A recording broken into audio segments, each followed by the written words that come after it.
home and office. Hubbard's, quality service, affordable prices. At Communal, we are adapting to meet the changing needs of our shareholders and members. Times are changing, and with the changing times comes a whole new way to do business. Our parents may have done their banking a different way. Communal's state-of-the-art online banking and international debit card allows members to do business with great ease. It's like literally having a branch in your very own hands.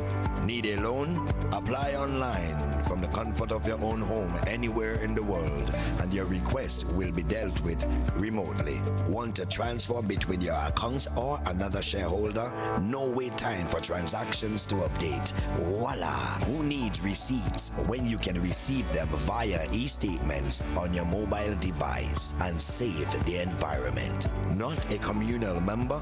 You can join our family today by applying online at Communal. Join us today. This will be the best financial decision you have ever made. It's new, innovative and classy, and a cut above the rest. Your one-stop shop for bathtubs, kitchenette, customized doors and windows, and even a new paint job. We also sell quartz and solid surface countertops. At M&N Hardware, we offer best prices, excellent service, efficiency, and reliability. Visit us at Dusty Highway, Grandin, St. George, or call telephone number 440-6757. M&N Hardware, from foundation to roof. Let's build together.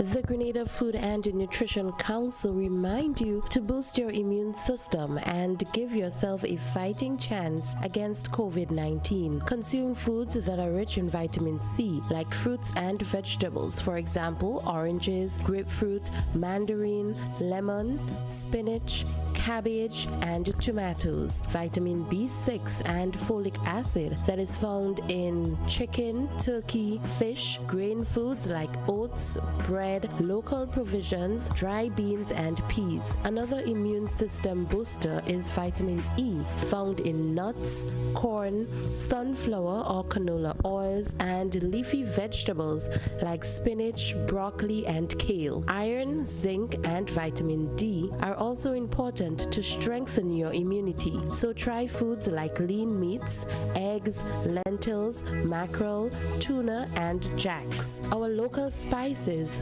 ginger, clove, and turmeric, among others, can help decrease inflammation and support the immune system. Remember to practice safe food handling. A message from the Grenada Food and Nutrition Council, reminding you that a strong immune system is one of the best ways to fight COVID-19.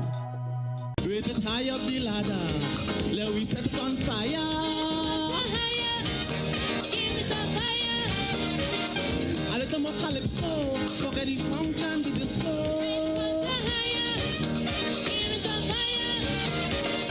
A little more limbo, a little more shango.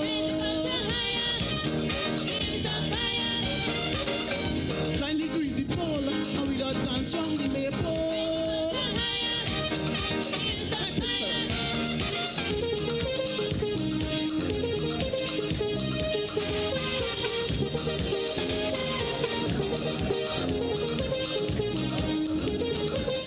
For mosquito, roach, and flies. Good evening once again, folks, and welcome to We Culture. It's your favorite Friday evening program, and as always, we are going to have a great time. The team is here with us. Of course, Livingston, Doc is here. We've rechristened him. Doc is here, Scholar is here, Rissy is here, and Rissy has brought reinforcement. Rissy has brought reinforcement this evening. So let me start with Rissy here because she's in the majority this evening. Rissy, good evening and welcome again. Good evening, Godfrey, and good evening to all our viewers in their living room right now who is watching via television and who are watching via Facebook. Welcome again to We Culture.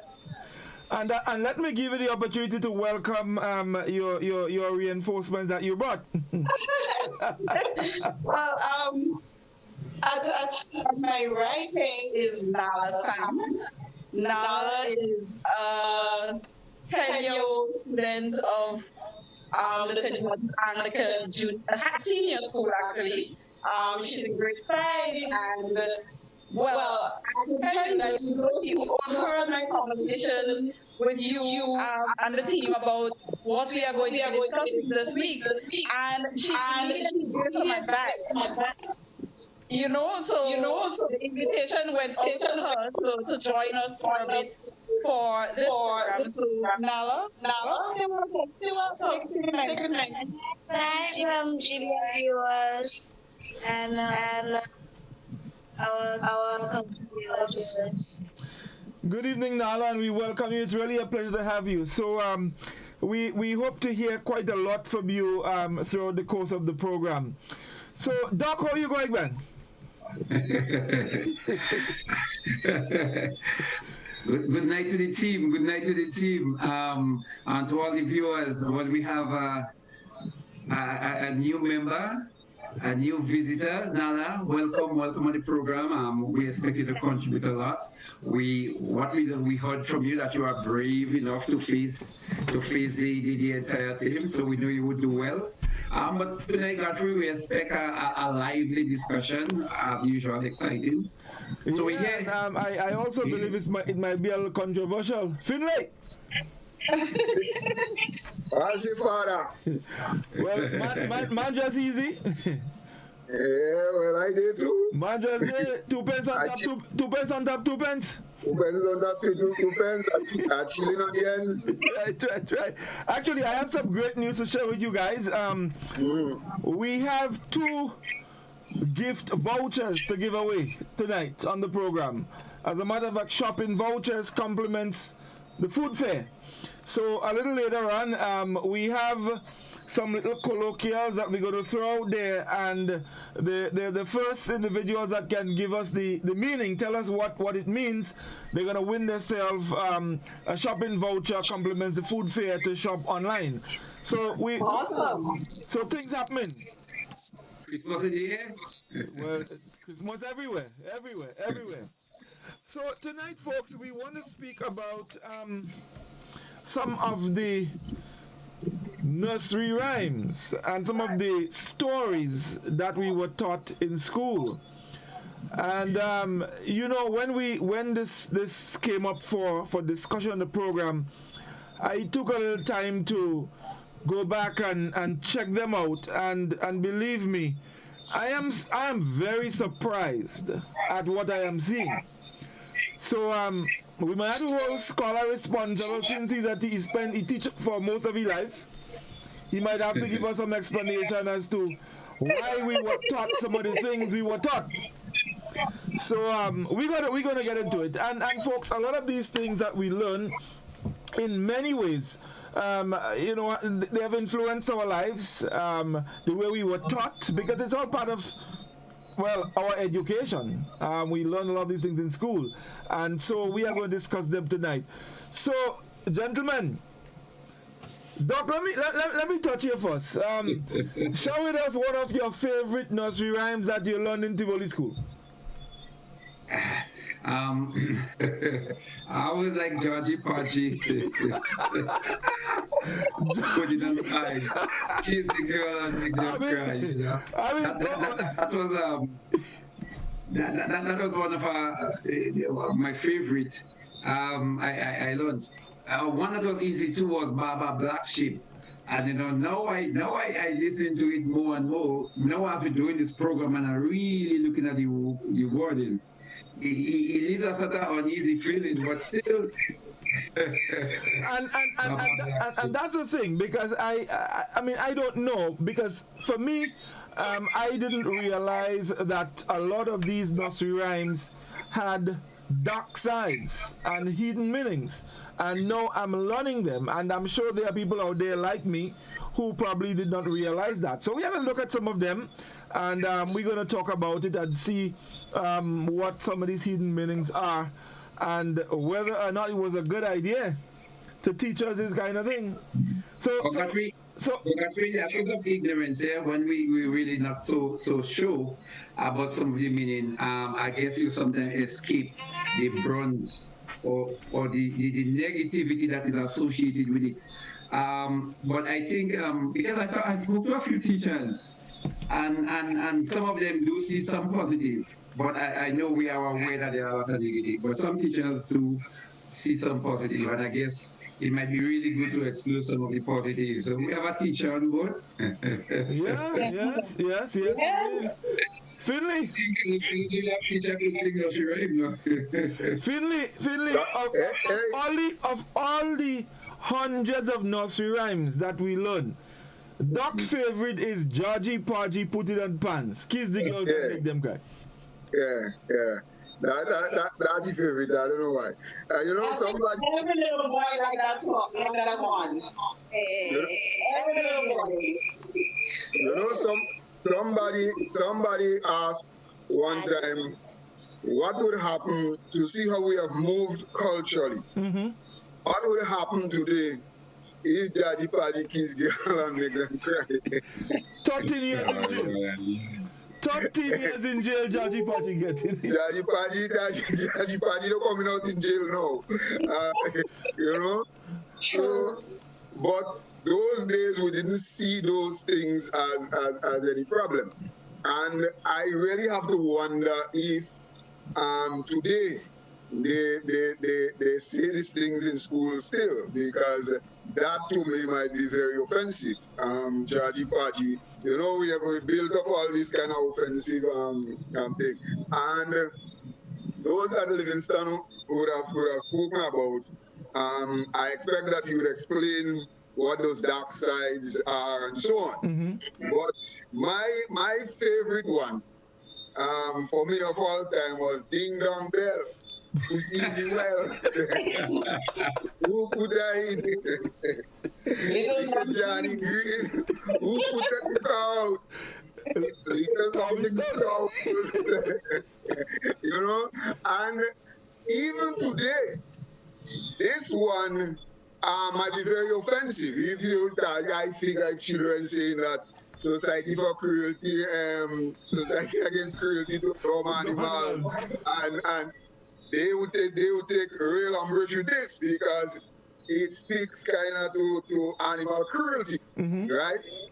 Although in those days we didn't grow up with this kind of thing in our minds to animals, that we put animals somewhere on a pedestal up there. And I believe that it is the American kind of white people culture, although they taught us that. Ding Dong Bell, Pussy well. So we could show Pussy well. And the thing about it, Livingston, we know and you know that though pussy have 9 lives, one of the things that pussy afraid is water. No matter what that is. So when you show pussy in the well, you want to kill pussy. I mean, you want to look out in 9 lives. And we didn't see that as anything, as no cruelty to the dumb animal and so on, because that was the way we treated with animals.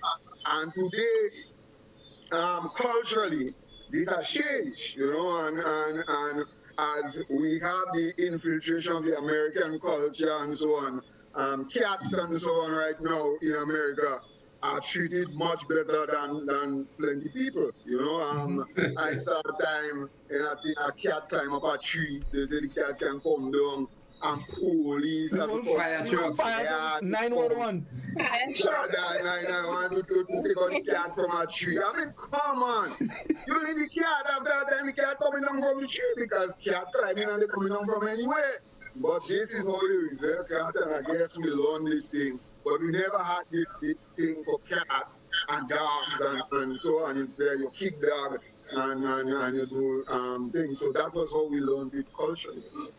All right, Risi. So let's come to you. Your favorite nursery rhyme. I like Black.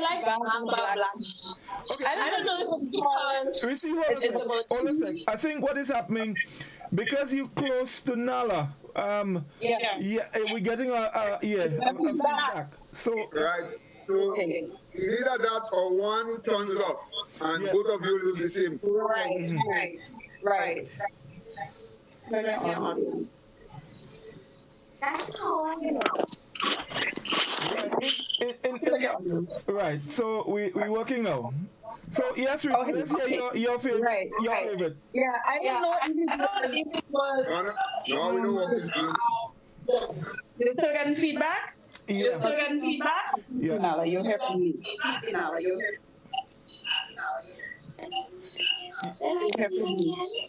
Yeah, you all may have to probably use the same device or. Okay. Are you still getting feedback? Yes. Yes. Bear with us, folks. We just want to get that little technicality sorted out. Bogatry, what? Yes, Why she's getting this sorted out? I have a good friend in Canada. His name is Desmond Rizan. Baku? And he Baku, yeah. Just say Baku, no? Baku. Just say Baku. And as Carla relate about the cat, he say, boy, fire truck come and had to remove a cat stuck on a telephone line. He say, if in Grenada, they want to stone the cat. Are you still getting feedback? Right, I think we sung it a little better. Let's. Yeah? Let's try now. Let's try. All right. So I was saying. No. No, we're still working. We're still working, we see. You all may have the same device. I'll have Yeah. I have a ton of yours on your share. We see somehow believes that because you say it's a pair of them, we must hear them 2-0.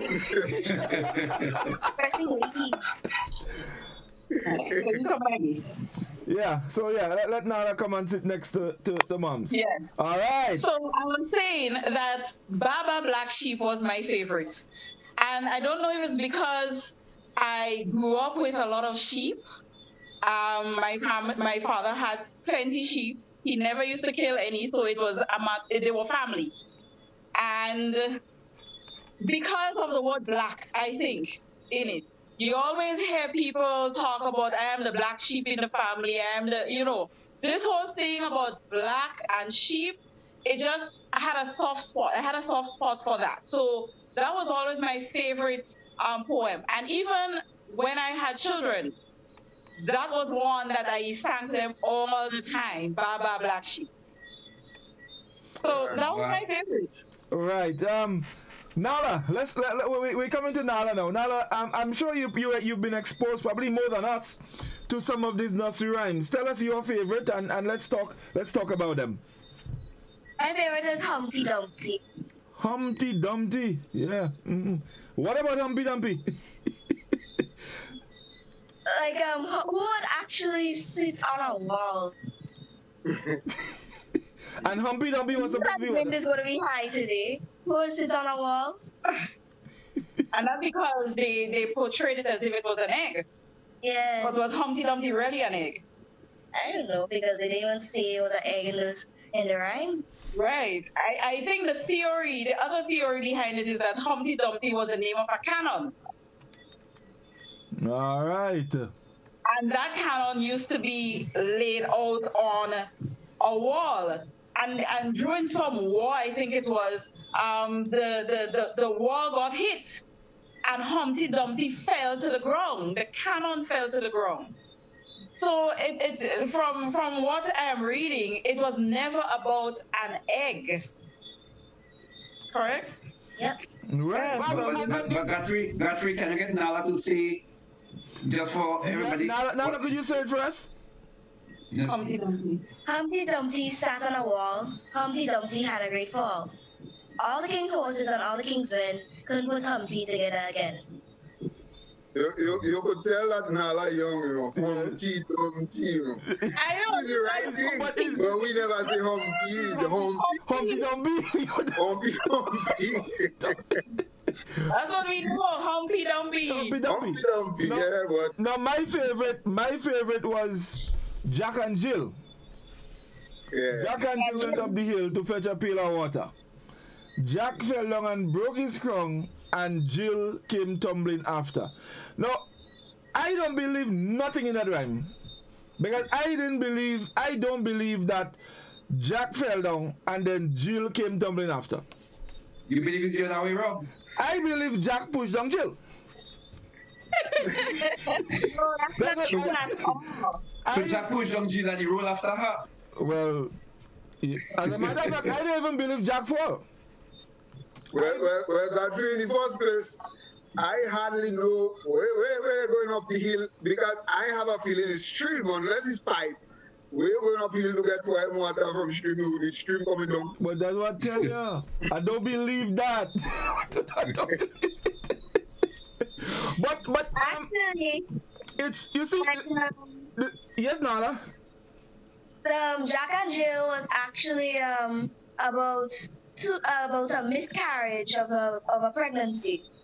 Like Jack and Jill went up the hill, they got water, but they stayed up there, and they made a child. And that was a miscarriage. When they're coming down, Jack fell down, and when he broke his crown, that means his head. And then Jill, she died from giving birth to the baby. Did she come long after? And does it come long after? I mean, not in my wildest dream I could ever imagine that's the meaning behind a rhyme like this. Yeah. Well, that's the thing about these rhymes and poetry and so on. They lend themselves to various meanings. And the funny thing is that sometimes, if the rhyme is really written in such a way, people may impute meaning that even the author of the rhyme never had. I mean, you take a song, for example, like Hotel California. Yeah. And among the meanings people impute to that is some drug sting, drug addiction, is some satanic thing. And the man who wrote the song said, no, sir, that was not his intention at all. Like when you sing the pan song. That you come on, man. You bring it. I want to hear Doc's dark side of Baba Black Sheep. So but scholar. Yeah. The one with Jack and Jill, I think the original explanation had to do with something like, I think it was King Louis, who had his wife Antoinette, Mary Antoinette, and I think they executed him, and then afterwards they executed the wife. I think they had some for treason. So I don't know. So I think that was the original meaning given for this Jack and Jill went up the hill. They were, one of them were the king, and he lost, and then he got executed, and then Jill then was called Mary Antoinette was then executed after. That was the original thing. But you know, I think if we really go to what the English version means, we might lose track. I think we have to probably bring it home to how we side, how the teacher side, and then what it actually meant to us as a people. That is what I how we interpreted some of the nursery rhymes that were laid out to us, to give it to us. But what was the real intention? I mean, for example, Jack and Jill was written in 1765. Right. We were taught that in what, 19 something, 1970 something, 1980 something. What's the intention? Well, actually, yeah, I have it here. The write up. Jack and Jill are actually Francis Louis the 16th and his wife Mary Antoinette, who were convicted of treason during the French Revolution. Oh, okay.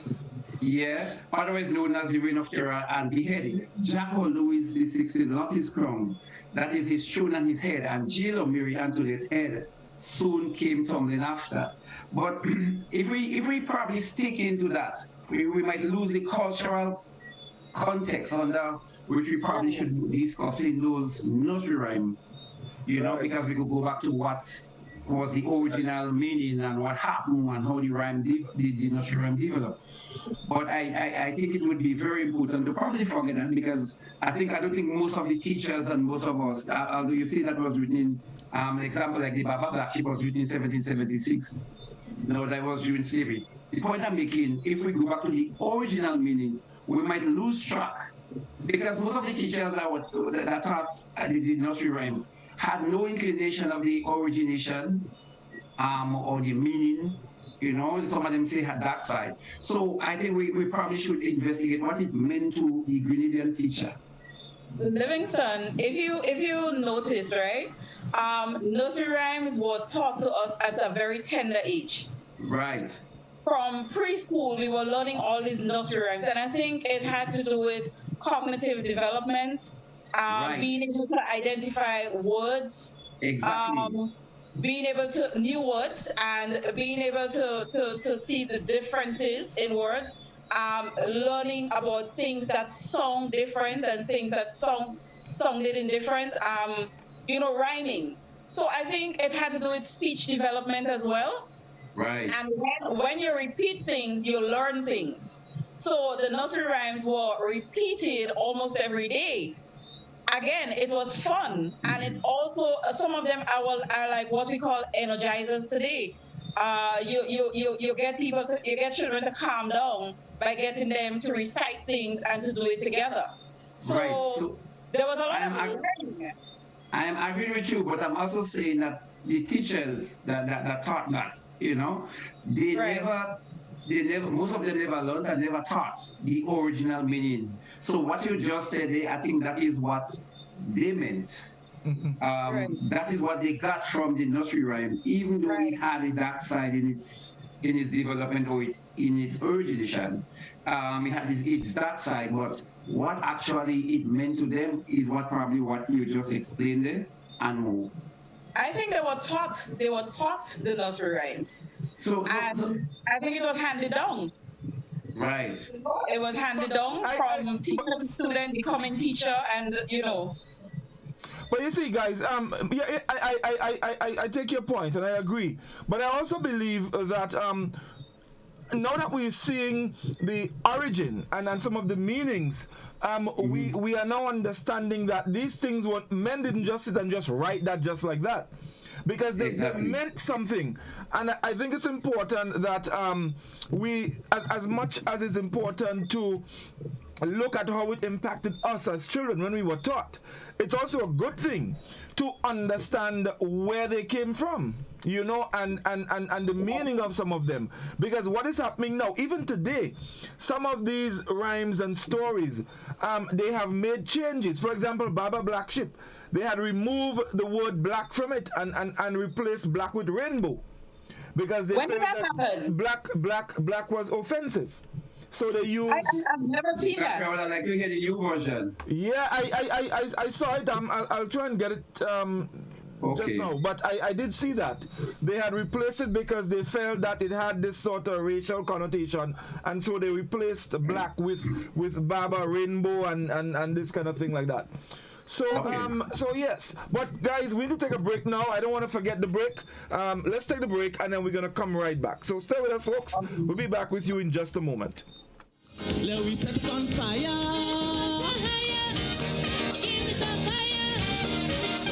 A little more calypso. Get high making money moves with the NLA's new Aces High Scratch game with 4 chances to win. Beat the dealer's card to win the prize shown. Reveal an A symbol. And just like that, you are automatically a winner. Scratch away to win the top prize of $10,000. Win easy with Scratch. Must be 18 or older to play. Well, good evening to you viewers and listeners. It's time for the National Lottery Authority's Daily Pick 3 evening draw for today, Friday, the 27th of November, 2020. I'm Lexanne Fletcher, and I'll be your hostess for this evening. Joining me is Miss Makiba Bain. She's representing PKF Accountants and Business Advisors. Of course, Miss Bain is here to ensure the games for this evening are conducted in a fair and accountable manner. Now, the game balls have not been tampered with and are within industry standards. Over the Pick 3 game, you can bet as little as $1 on inline, mix and pair tickets, and from $2 on backup tickets. Let's find out what the winning numbers will be. It pays to play. Good luck.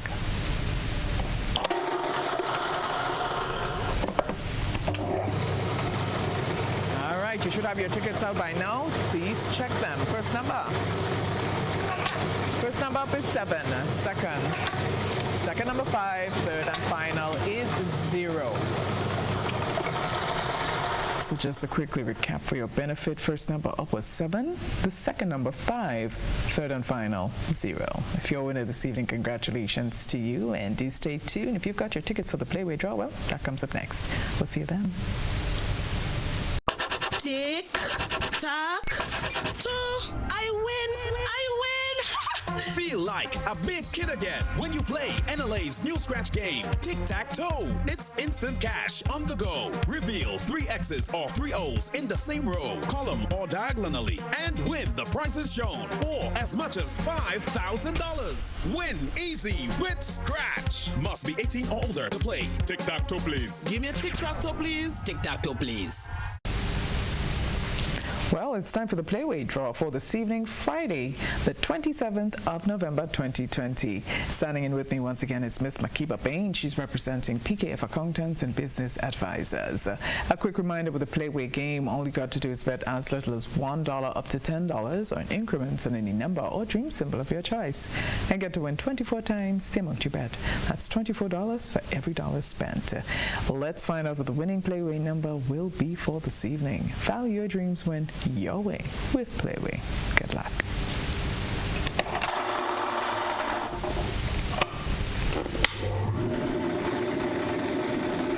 And this evening's winning Playway number is... Winning Playway number for this evening is 15. That's 1515. The dream symbol is lizard. Just quickly to repeat for your benefit, the winning Playway number 15, and the dream symbol is lizard. Congratulations if you're a winner, and do stay tuned. We've got the cash for a draw coming up next. We'll see you then. Win more with the NLA's Daily Cash 4. Every day with more plays and bigger prizes to be won. It's a 4-digit game with all the bet types you already know and much, much more. From 0000 to 9999. Choose your 4 numbers and place your bet from 11 different bet types. Choose from inline, 4 different mixes, first 3, last 3, and 4 different backup options too. Best of all, it starts at just $1, except for backups, which starts at $2. Win as much as $5,000 with a $1 inline bet, and as much as $6,200 in a $2 backup bet. Imagine $50,000 for a winning $10 inline bet. There's definitely more to win with the Daily Cash 4. More plays, bigger prizes, twice per day, Mondays to Saturdays. Must be 18 and over to participate. NLA, making your dreams come true while supporting sports, culture, and nation building. Welcome back. It's time for the Daily Cash 4 draw for this evening, Friday, the 27th of November, 2020. And joining me once again is Miss Makiba Bain. She's representing PKF Accountants and Business Advisors. Now, with the Cash 4 game, you can bet as little as $1 on most of the bet types with the exception of backup, in which case you bet $2. All right, let's find out what the winning numbers will be. It's more plays, bigger prices. Good luck.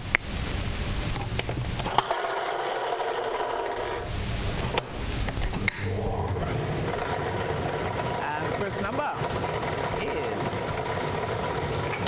number is 4. Second number 5. Third number 3, and the 4th. Yes, 4th and final is 5. All right, so it's time to recap. First number up was 4, the second number 5, third number was 3, and the 4th and final 5. Well, congratulations if you are a winner, and we certainly hope you got your tickets for the lotto draw. That comes up later on, and the estimated jackpot is $60,000. We'll see you then.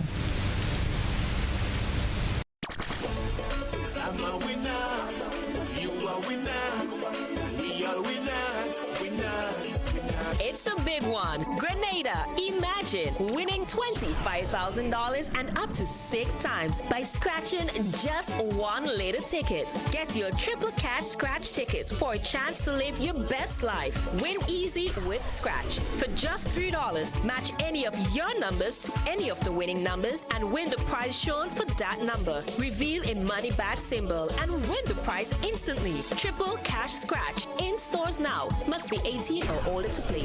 'Cause I'm a winner. From the moment that I get up, I'm feeling right. Looking for a wide selection of uniquely styled furniture that are made from solid timber and performance fabric? This is lovely. It sure is.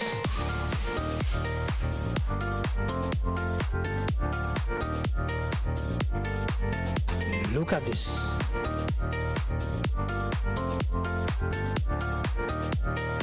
Visit Hubbard's Furniture Department at the first floor of the main store, Carenage. Your selection will certainly provide comfort in your home and office. Hubbard's, quality service, affordable prices. This is it! Quartz is having an epic Black Friday weekend. It's the last call for mega Black Friday savings. This is your chance to experience unbelievable deals all weekend long. It's last call on TVs, washers, and cookers. Price up to 50% off. It's last call on amazing bedding and furniture offers. It's last call for 60% off all toys and inflatables. Last call for 40% off selected rugs and accessories. Plus, fantastic doorbuster deals every day. Every day is Black Friday. You don't want to miss these epic final deals for the month of November. Offer valid for a limited time, Friday 27th to Sunday 29th. Conditions apply. See in store for details. COVID-19 protocols will be strictly enforced. Quartz, bringing value home. Ofio.com. Sale. All the outlets, hotspot outlets. You're going to go to the Carenage, the Grenville, or the Sutter's hotspot, and you get sales and deals on all items. You can get these on potato. You can get these on saltfish, onion, garlic, mackerel, toilet paper, and we even have the currants and the raisin at $10 per pound. Lowest price island-wide. So people just come down or go up or go across, but just make sure and go to hotspots.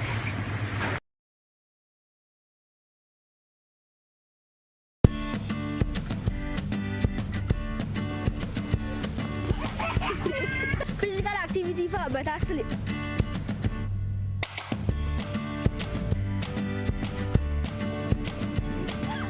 Physical activity for a healthier weight.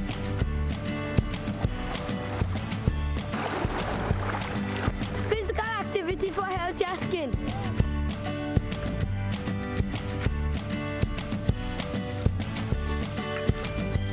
Physical activity for a healthy mind.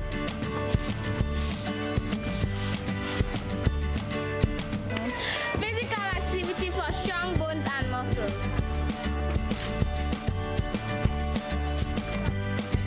Physical activity for a healthy body.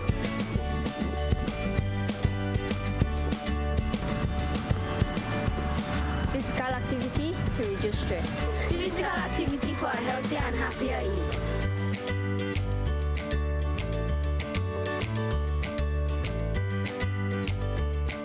Raise it high up the ladder. Let we set it on fire.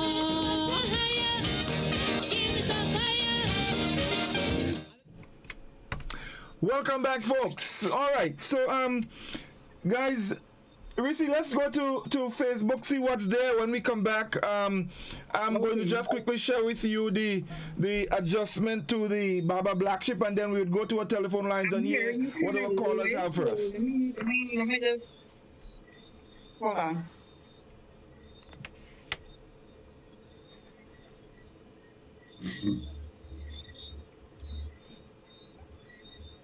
All right, are you getting anything on Facebook, Rissy? Any response from our Facebook viewers? I'm getting off and come back on because I'm hearing you low. You are okay. So in the meantime, let me just say this. There was one person who said that their favorite Hickory Dickory Dock, the mouse run up the clock. The clock strike 1, the mouse run down. Hickory Dickory Dock. Yes. You remember this one? Of course. Yeah. Then someone said earlier, peace porridge hot, peace porridge cold. Peace porridge cold. Peace porridge in the pot. Porridge in the pot. 9 days old. That's right. Some like it hot. Some like it cold. Some like it in the pot. 9 days old. I mean, all right. So here is it. Actually, there was this a news story actually on the BBC, which said, and that was on Tuesday, March 7, 2006, that preschool children attending 2 nurseries in Oxfordshire are being taught a new version of Baba Black Sheep. And the new version is Baba Rainbow Ship. Then some people argued that the political correctness of this thing went too far. So they should just leave it as Baba Black Ship. Rainbow Ship? Yes. Baba Rainbow Ship. Well, and Rainbow connotate someone I think do? Well, nowadays, yes. Yeah, so I agree they gone too far. But God, feel what about this one, boy? Somebody just text me down. I remember this one in truth. My cock is dead. My cock is dead. No, that song. My cock is dead. No. I used to.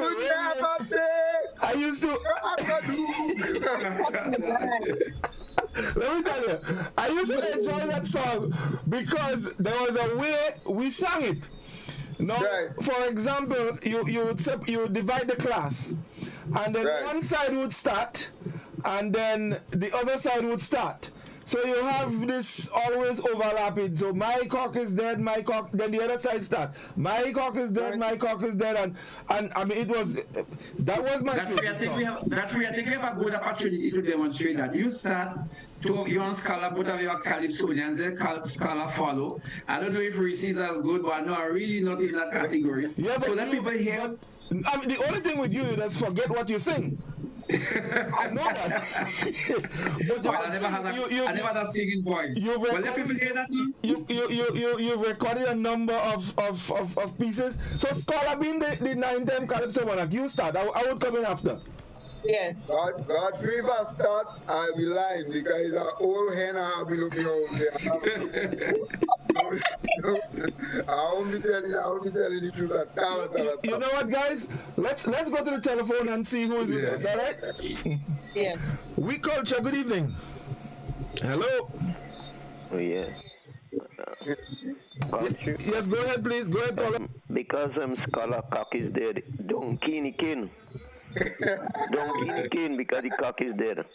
All right. Even so, he's a papuntan. All right, caller. Is a papuntan. Okay, thank you, caller. Thank you very much indeed. All right. Let's go back to our telephone. We culture, good evening.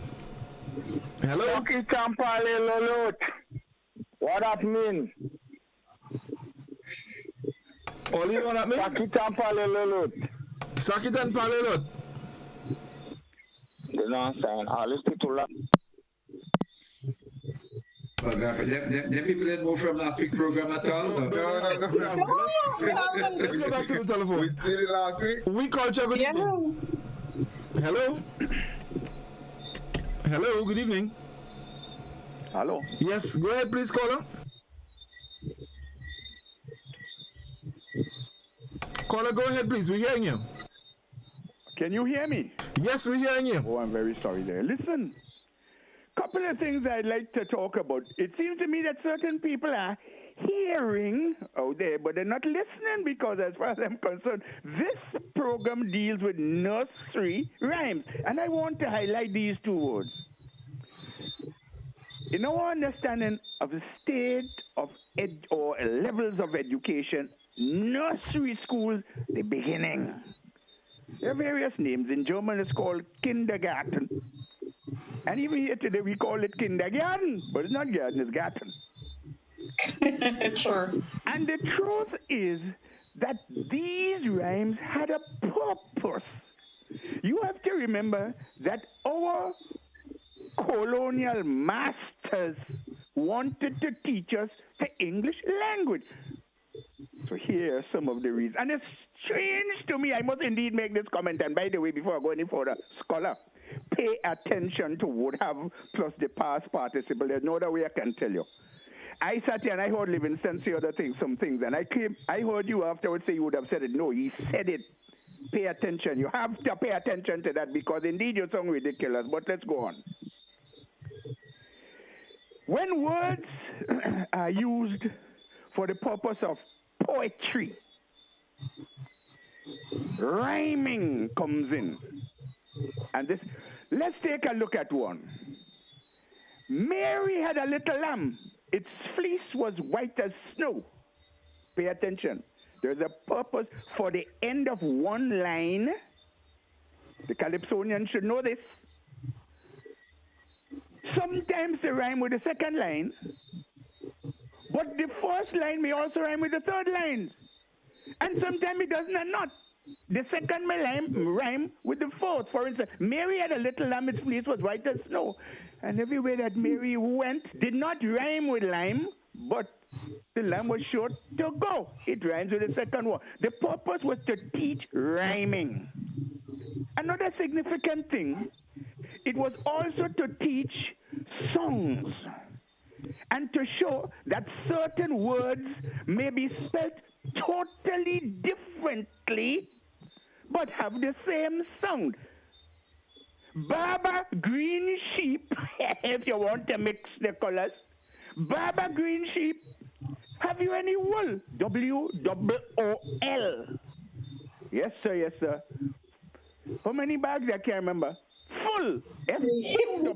No, the sound is the same produced by the double O-L with one consonant after the double O. And F-U-double-L, the U doesn't sound in its name, but the same sound as the double O. These instances in the teaching of the language, which is a very, very dynamic one, if you realize one of our major problems is that of sounds and our pronunciation and what is the phoneme, grapheme, correspondence in the language. This was the purpose precisely why these rhymes were taught. Many of them are just comical and make no sense whatsoever. They're not there to teach lessons really, but it was particularly to get across some of the difficult aspects of the language to our young people. I learned them well. I don't remember now because so many things passed through my mind. But that was the purpose. It wasn't to be interpreted or anything like that. It was to pay attention and that rhyming component. Probably something else might turn up a little later. All right, enjoying yourself. Thank you very much indeed. Thanks a lot indeed. So, Reese, have you been able to? Yeah, we have contributions from the Facebook page. We have Monty Mills, his favorite peas porridge hot, peas porridge cold. We know that one. We have Zavid Steele saying that his favorite was Mary Had a Little Lamb. Ricky Parrier quoted Hickory Dickory Dock, the mouse run up the clock. David did throw in though that, his favorite one, Nancy's Story. So I think this is a whole other program right there. Another favorite for him was 10 green bottles standing on the wall. Ricky Parrier talked about it. Yeah.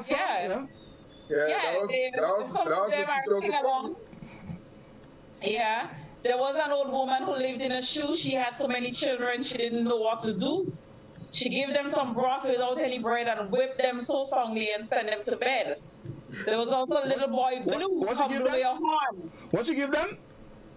She gave them broth without any bread. Some broth. Yes. Then Lambert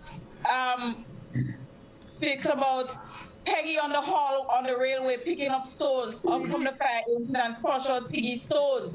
I find that one to be so violent. And crush out Piggy what? Crush out Piggy's stones. Come on, crush Piggy bones. I learned Piggy bones. Piggy bones. Okay, well, it's even more graphic with bones. Ricky Parrick also speaks of Peter the pumpkin eater. He had a wife but couldn't keep her. He put her in a pumpkin shell, and there he kept her very well. Yes. I mean, now that I'm reciting these things, I am like, no. No. All right. Johnny Smith says that these sayings all came from colonialism. Monty Mills brought up another one. Pussycat, pussycat, where have you been? I've been to London to visit the Queen. Pussycat, pussycat, what did you there? I frightened the little mouse under the chair. So far, those are the contributions from social media. All right, let's go back to the telephone and see who's with us. We culture, good evening. Hello. We culture, good evening. Hello. Yes, go ahead, please, caller. Could you speak up a little bit? Yeah, I wonder where you put that one. I know when we was growing up, your parents tell you babies come from plane. So if the parents in the house, my belly might be high, and then after they go to the hospital, so when the father also in the house goes, I wonder if the plane bring the baby, and that what they in the holidays. Next one is when you're passing by a grave, if a finger find the grave, they say bite it, otherwise your finger go rotten. So you see children biting all the fingers on them.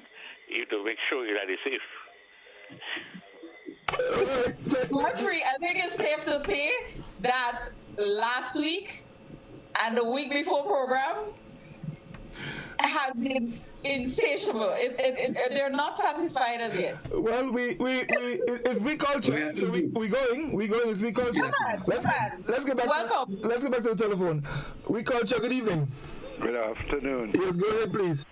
I want to give you this one. This one, Baba, not Baba Black Sheep. What's it? I just had it in my mind as the dish run away with the spoon. Oh, you start again? Oh. Yeah. So this one again? If you could not allow to see such porn. Yeah. The cat on the fiddle. The cat on the fiddle. The cow jump over the moon. The cat on the fiddle. No spoons and the dish run away with the spoon. The cow jump over the moon. And the dish run over. The little dog laugh to see such spoons. And the dish run away with the spoon. That is a real piece of gimmick. Because how in the world a cow could jump over the moon? How could a dish run away with the spoon? That one is the top of the night. Thank you, caller. No. I agree with the caller. Seriously, and actually, maybe if we have the time, we would touch them. But a lot like these has to do with some of the stories that were told as well. But we're going to get to that. Let's get back to the telephone. Yeah. We culture. Good evening. Good night, Godfrey. Hi, good evening. Go ahead, dear. I just have one, mosquito 2, mosquito jumping in your man's shoe.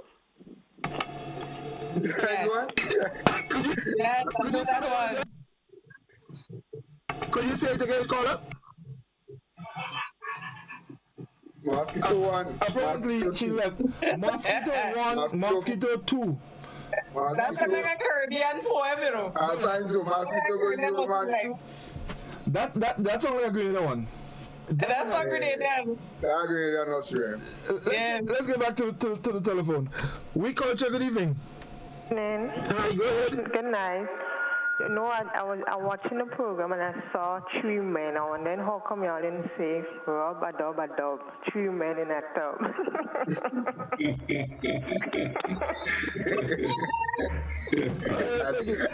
I thought she was going to say 3 blind mice. 3 blind mice is one. No, they're on. Rub-a-dub-a-dub. They had this game they used to play with it, you know. They used to clap hand, rub-a-dub-a-dub, 3 men in a tub. What happened after that? I know. But Godfrey, as you say that, that's one of the things. a lot of the nursery rhymes came with some kind of action. Yes. So as we would have said, and I think Mr. Rolo might have brushed on it, it kept children engaged. And when you're engaged like that, you learn the subject matter much better, right? And I think this is also one of the whole things. And the fact that it came from England, the colonial masters, they wanted us, and whether we like it or not, we like to speak about the drumming and what. These things came from our African ancestry and whatnot. But we also had that heavy influence of our colonial masters. And this is one of them, in terms of our schooling, especially our early schooling. This was some things that they taught us. But I would also like to say that even though they did that, but our colonial things still came in, and in a lot of colonial thing, our African thing and our French thing, patois thing still came in and interfered with it. And this is why Mr. Rolo has some problems sometimes with what we say and so on. And I don't bother about that in the league. I mean, I know I am bad on the Queen's English and Mr. Rolo bad on that. And I could do it 2 or 3 slip-ups. I could work with that. Doc. Godfrey, I wanted to say something because I think it is important to put this maybe with a different twist. I mean, for a lot of persons, the nursery rhyme is what really started getting them excited and interested in learning. Yes. So it really helped ignite the imagination of persons. I mean, be that it came from our colonial master. The real emphasis was to learn by rote, repetition, and to help us with word recognition. It helped build vocabularies. It actually helped with the English language. But we remember we had things like the mathematical importance of some of the nursery rhymes. For example, there was one like 1, 2, 3, 4, 5.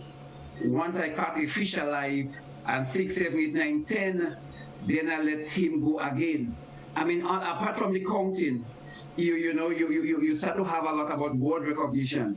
But even learning our alphabet, I don't know if that is a nursery rhyme, but we had to sing it. Or learning the number of days in the month, 30 days of September, blah, blah, blah, etc.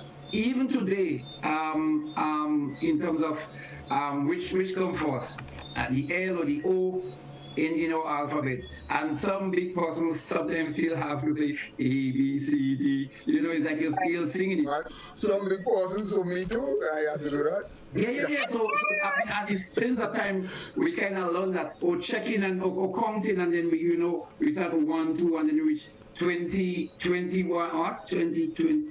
1 and 20, 2 and 20, those kind of reinforcement is what really put us on track.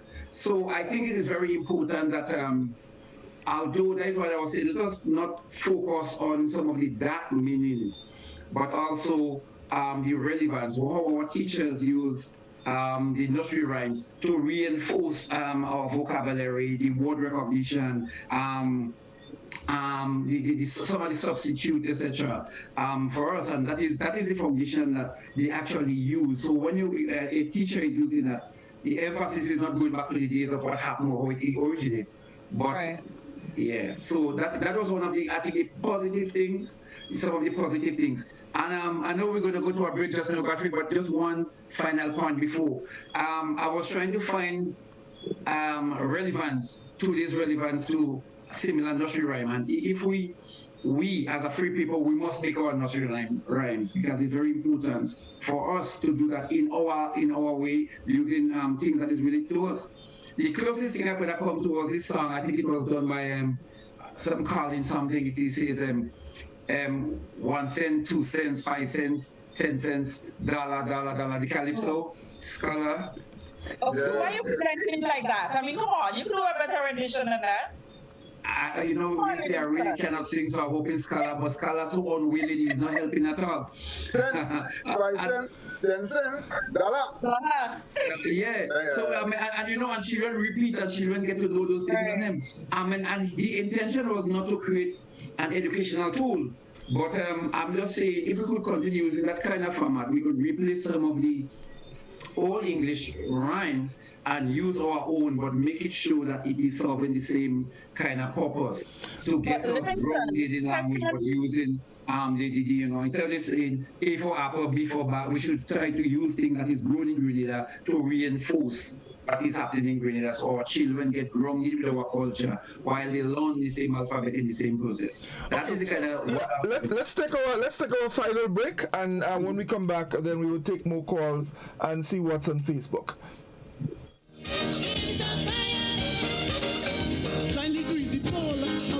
With just $2, you can gift yourself with a chance to win the Lotto jackpot. Now, imagine winning the National Lotteries Authority jackpot of $60,000. Why pass upon this winning opportunity? Lotto, play and win a lot of money.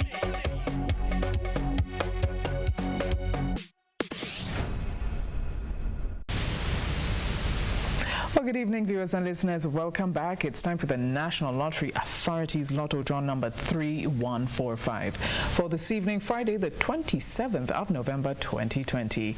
The estimated jackpot for this evening is $60,000. Well, joining me once again is Miss Makiba Bain. She's representing PKF Accountants and Business Advisors. We hope you got your tickets for this evening's Lotto draw. Let's find out what the free ticket letter will be. Good luck. And this evening's free ticket letter is, yes, free ticket letter for this evening is I as in ink. That's I as in ink. It's time to select tonight's 5 winning numbers for $60,000. Good luck.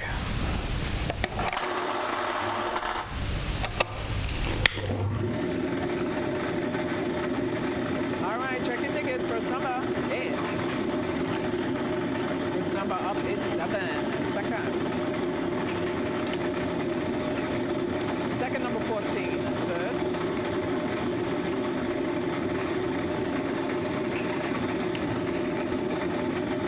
Third number 31, now fourth. Fourth number is 18, and the fifth and final is 28. All right, so let's do a quick recap. Free ticket letter, that letter is I as in ink. That's I as in ink. And the 5 winning numbers for $60,000. Let's recap. Double check your tickets. First number up was 7077. Second number 14, 1414. Third number 31. That's 3131. The fourth number was 18, 1818. And the fifth and final was 28, 2828. Well, if you have these numbers, wow, congratulations to you. You've won $60,000. And of course, we want to urge you to join us tomorrow as well. Do get your tickets and continue to support sports, culture, and nation building. Have a good night.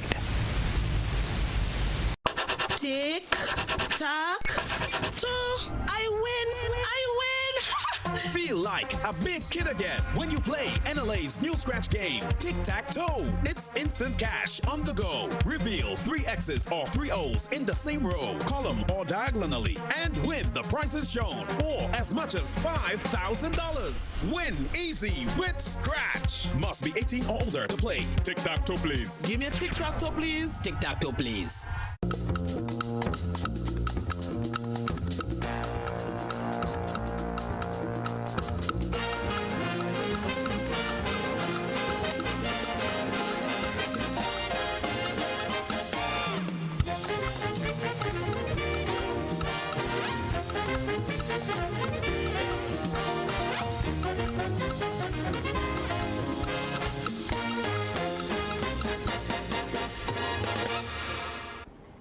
Good evening to you, our viewers. Welcome to tonight's Super 6 draw for today, Friday, November 27th, 2020. I am Nakian Shonika Hippolyte. Super 6 is a multi-jurisdictional game owned by Winlock Lot Inc. and played in the islands of St. Vincent and the Grenadines, Dominica, Grenada, and St. Lucia. The jackpot is now $250,000. And now for your free ticket letter. Good luck.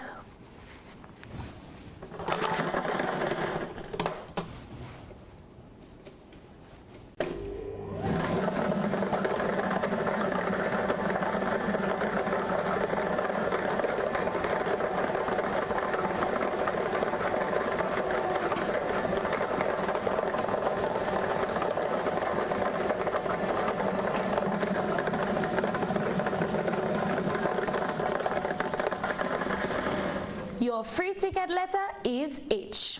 Stay tuned. Your Super 6 winning numbers are next.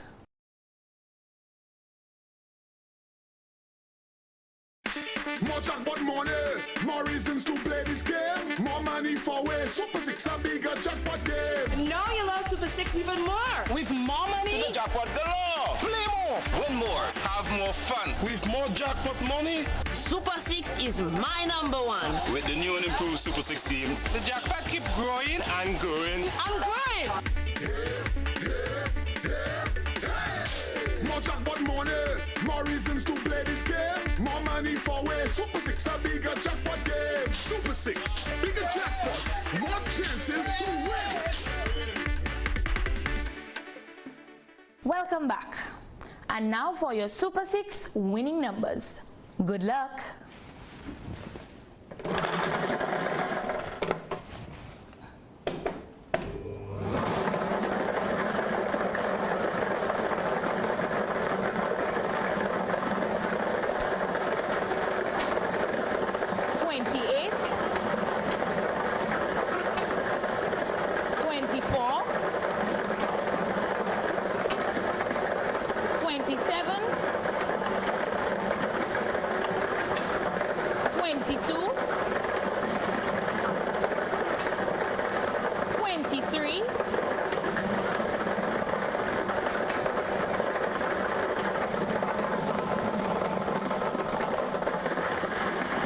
And your final winning number is 26.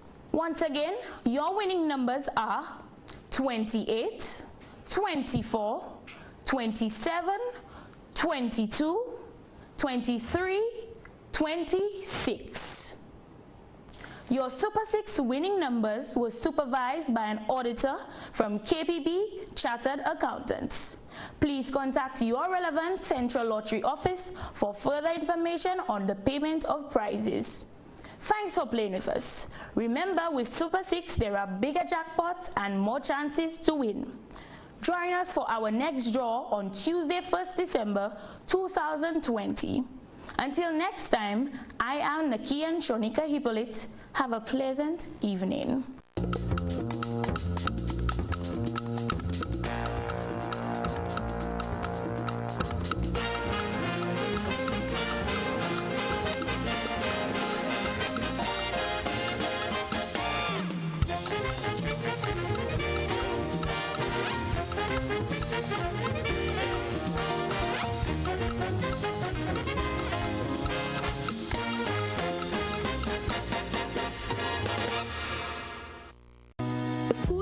Offers quality foods at affordable prices. Now, with our improved web store, you can make all your purchases from the comfort of your home. It's so simple, easy to log in and navigate, safe and secure transactions, and a quick checkout. All your grocery needs at your fingertips. Convenient and reliable. Food Fair, where you can fill your baskets without emptying your pockets. This is it! Quartz is having an epic Black Friday weekend. It's the last call for mega Black Friday savings. This is your chance to experience unbelievable deals all weekend long. It's last call on TVs, washers, and cookers, priced up to 50% off. It's last call on amazing bedding and furniture offers. It's last call for 60% off all toys and inflatables. Last call for 40% off selected rugs and accessories. Plus, fantastic doorbuster deals every day. Every day is Black Friday. You don't want to miss these epic final deals for the month of November. Offer valid for a limited time, Friday 27th to Sunday 29th. Conditions apply. See in store for details. COVID-19 protocols will be strictly enforced. Quartz, bringing value home. Raise it high up the ladder. Let we set it on fire.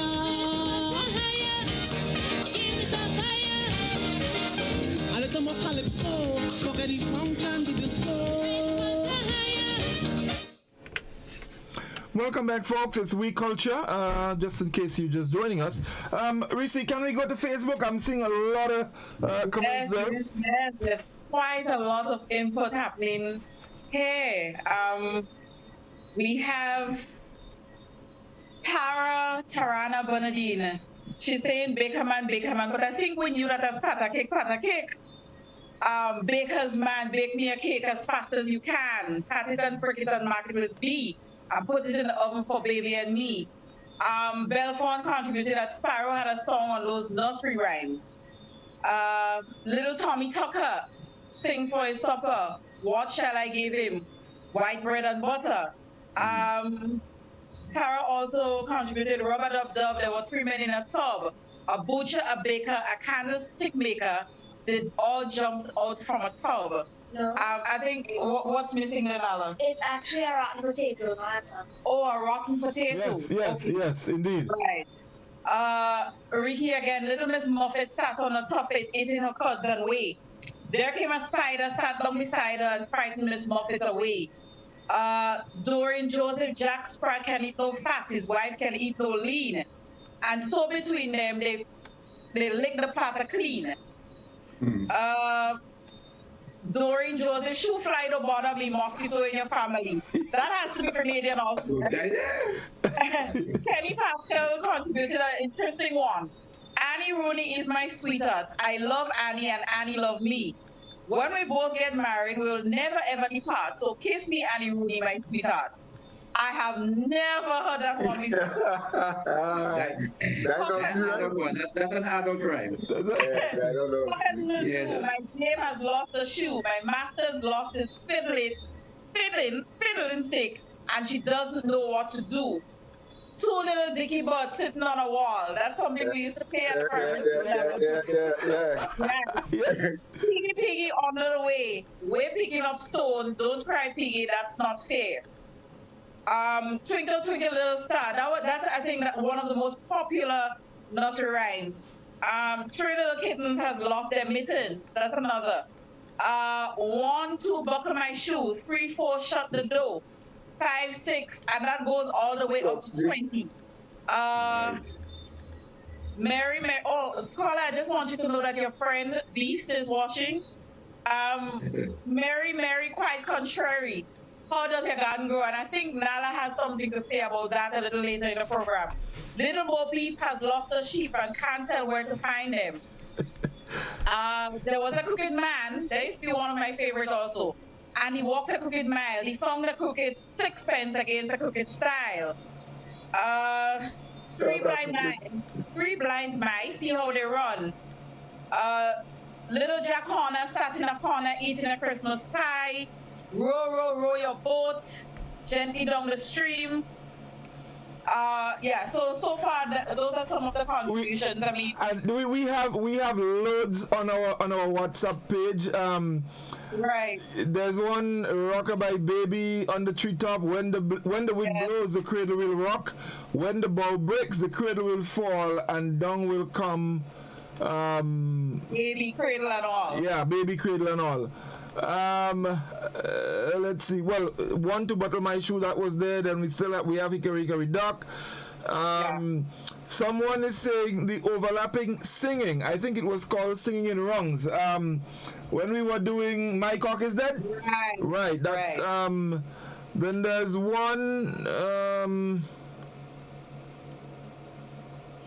No, I thought. My favorite is Incy Windy Spider.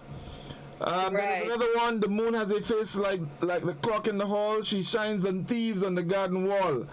On streets and fields and habaquays, that is, and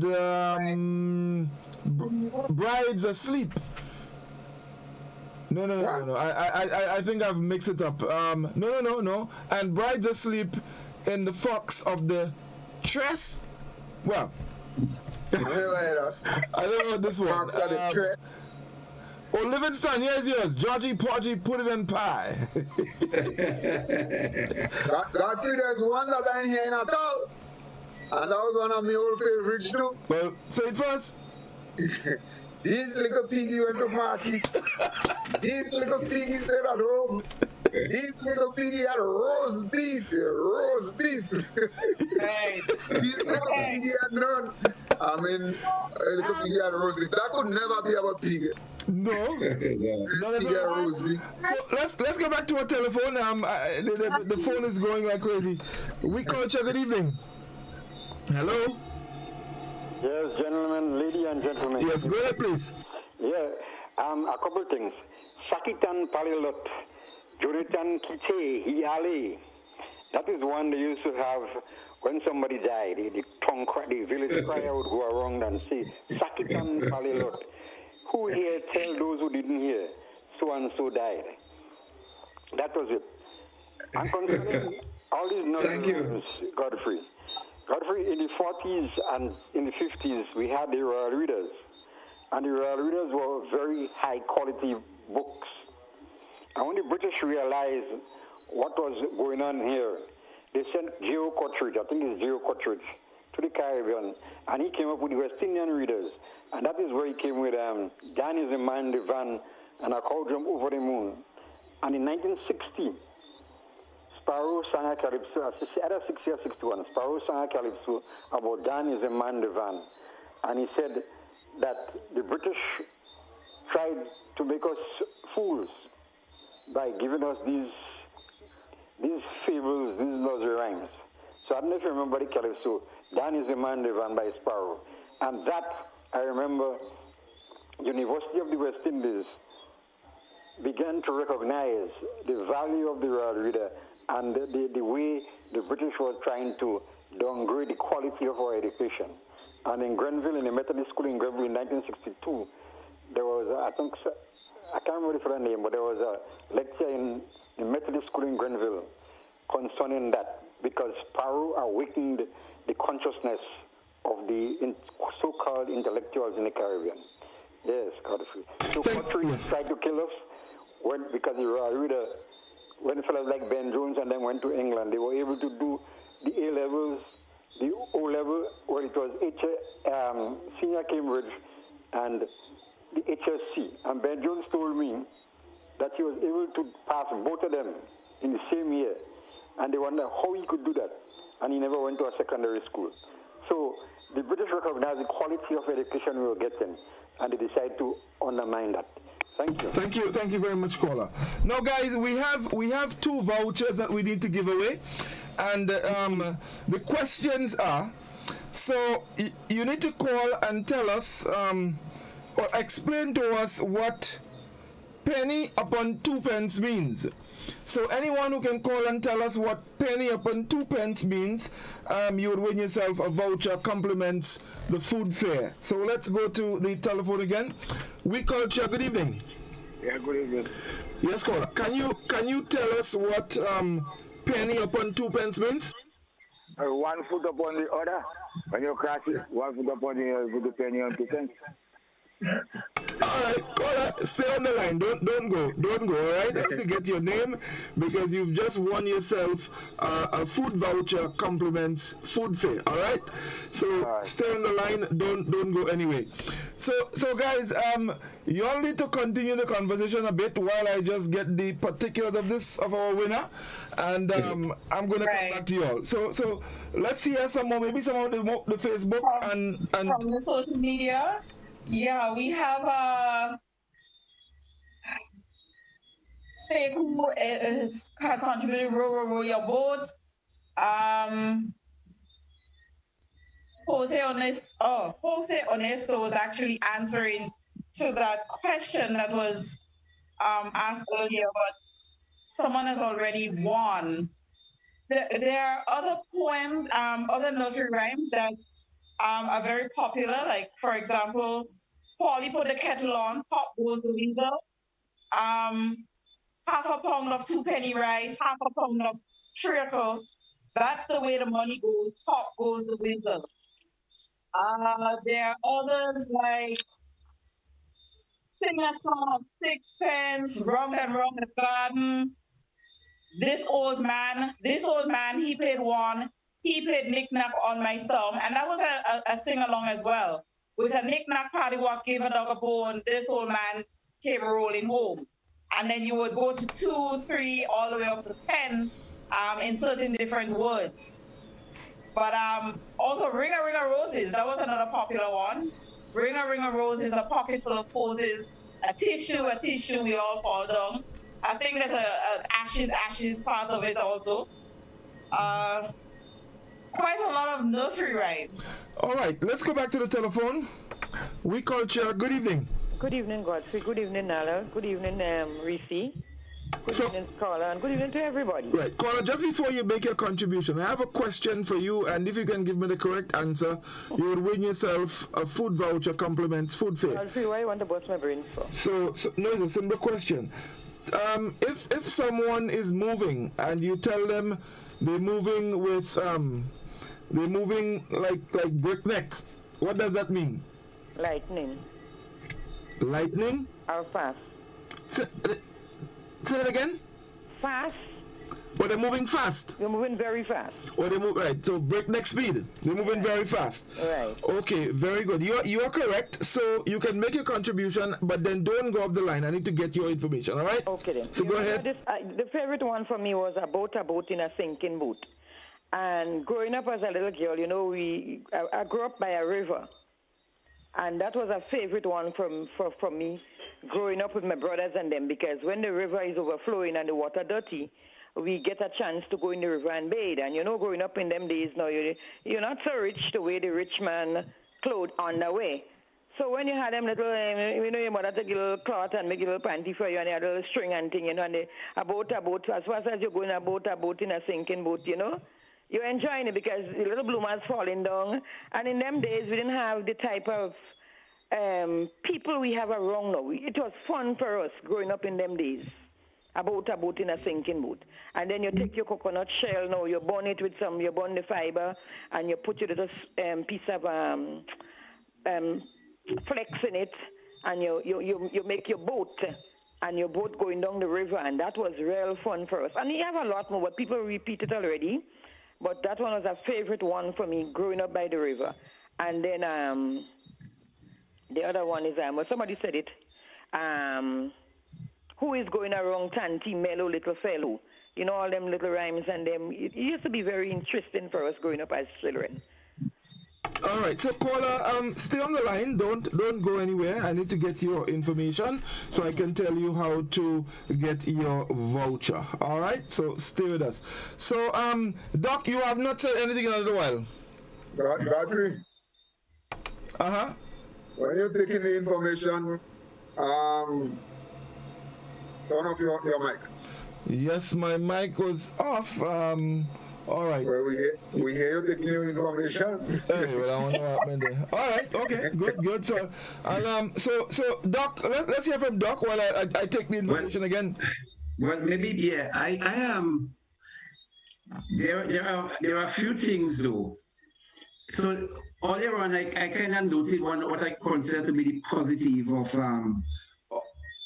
of the nursery rhymes, but then also you reach a point where it was basically about conditioning. Research scholar, it was really more about conditioning. No nation would deliberately come with the intention of freeing you. But for matter of fact, anything they have to offer, it has to be within the culture. So what the British was actually perpetuating and pushing to us in the region was British civilization, British culture. So in a sense, our culture was being subdued, our culture was being neglected by the very theta nursery rhymes. Apart from just learning the language, it was not neutral. It was for them teaching us about British culture. And I just have, I got a poem, I'm only going to read a few lines. And these are some of the things that came down to us. And that was a poem by the name of Mary O'Neill. And the question, what is black? Black is the night when there isn't a star, and you can't tell by looking where you are. Black is a pail of paving tar. Black is jet and things you didn't like to forget. Black is a smokestack. Black is a cat, a leopard, a raven, a high silk hat. The song of black is boom, boom, boom. These are the poems, and similarly, like when we hear, I don't know how people feel, how other persons would feel, but when I heard about Baba Black Sheep, I believe that was at me. That was trying to keep me in place. When I heard the other poem about Mary had a little lamb, its fleece was white as snow. I see an enlightenment, I see grace with the white sheep. So I am saying that level of conditioning coming through the nursery rhyme was also, yes, we learned the English language, but it also helped to keep us in place as a nation. So that is one, to me, was one of the negative that came with learning and listening some of the nursery rhymes. Okay, let's go back to the telephone. We culture. Good evening. Hello. Hello. Hello, good night. Good night. What are you doing? Adede, I want Livingston to answer this one. Children. Come on, Livingston. Yes, Mama. Where have you been to? Grandpapa. What he give you? A pint of milk. Where you put it? Under the shelf. Somebody's fall. I don't care. Huh. Whoop, whoop, whoop. Good night. Good night.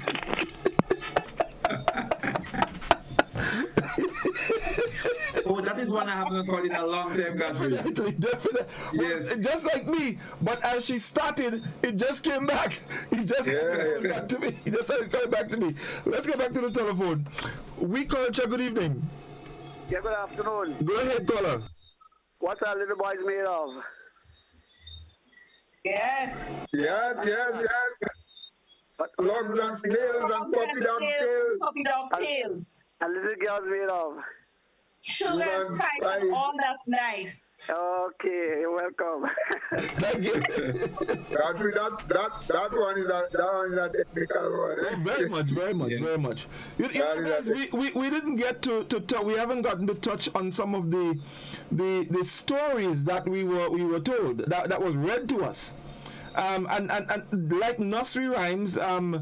Some of them were very strange. I know, Scholar, you have some favorites. Yeah, well, I have a theory about that story and about them stories I have my theory about some of them too. Yeah, similar to Livingston kind of theory. Because you listen to these stories and them, and what they had a way of doing was to make the villain look as a hero, and to make the good man look as a villain. I mean, a lot of the stories are like that. So, for example, Jack and the Beanstalk. I mean, that's the most glaring and worst one. I mean, Jack go, he sell the cow, he get us some beans, they throw it in, the beans grow up in the air, he turn a big beanstalk, he go all up in the crowd, he climb it. He go and interfere with a giant. No, the giant didn't interfere with Jack. Giant, he go to a place for himself. He go interfere. He thief all the giant thing. So Jack was an old thief.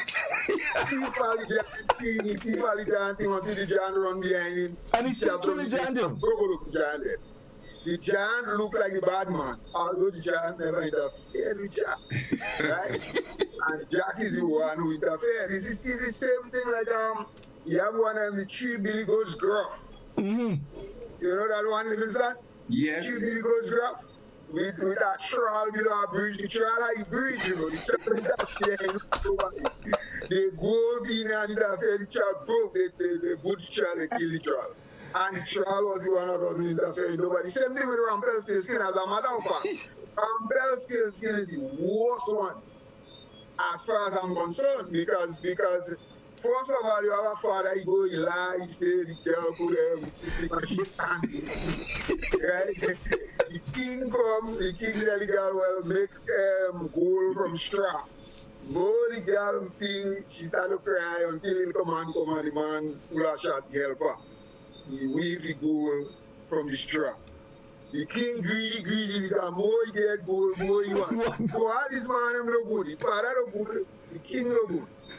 Then the man, the girl do she thing, she promised the old man, the little man, she will give the child what the child want.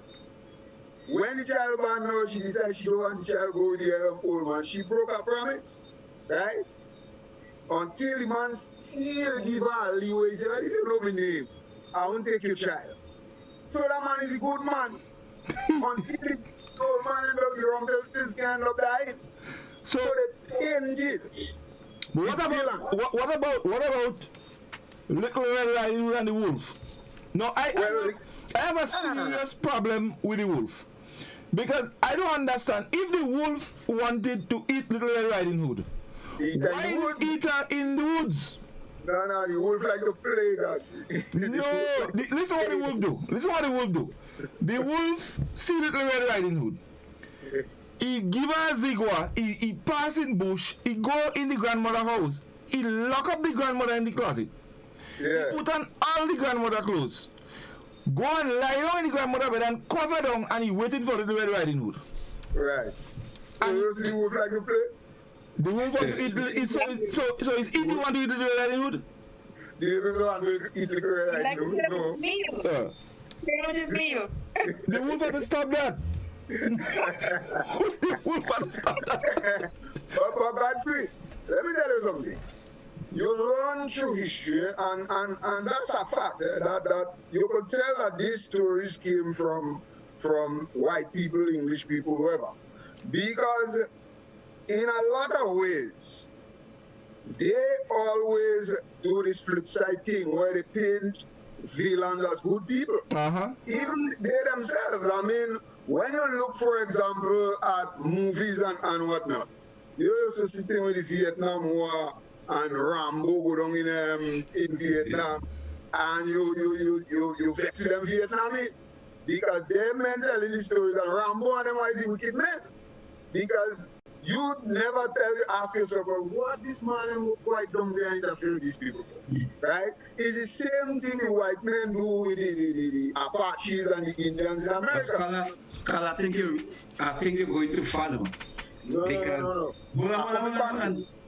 going to follow. Because let me just tell you, you go way back years. I'm going about a month back. Guyana had his election, they had some problem. America go in and say, no, you got to fix that. And then, you know, when one of the parties wanted to take win, they said, no, you can't do that.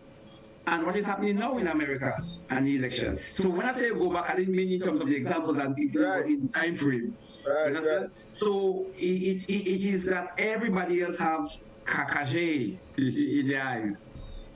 Yeah, but the fact that they paint the villains sometimes as good people, I don't know how much of these stories rubbed off on us and our culture, but you're seeing it manifesting in our thing, you know.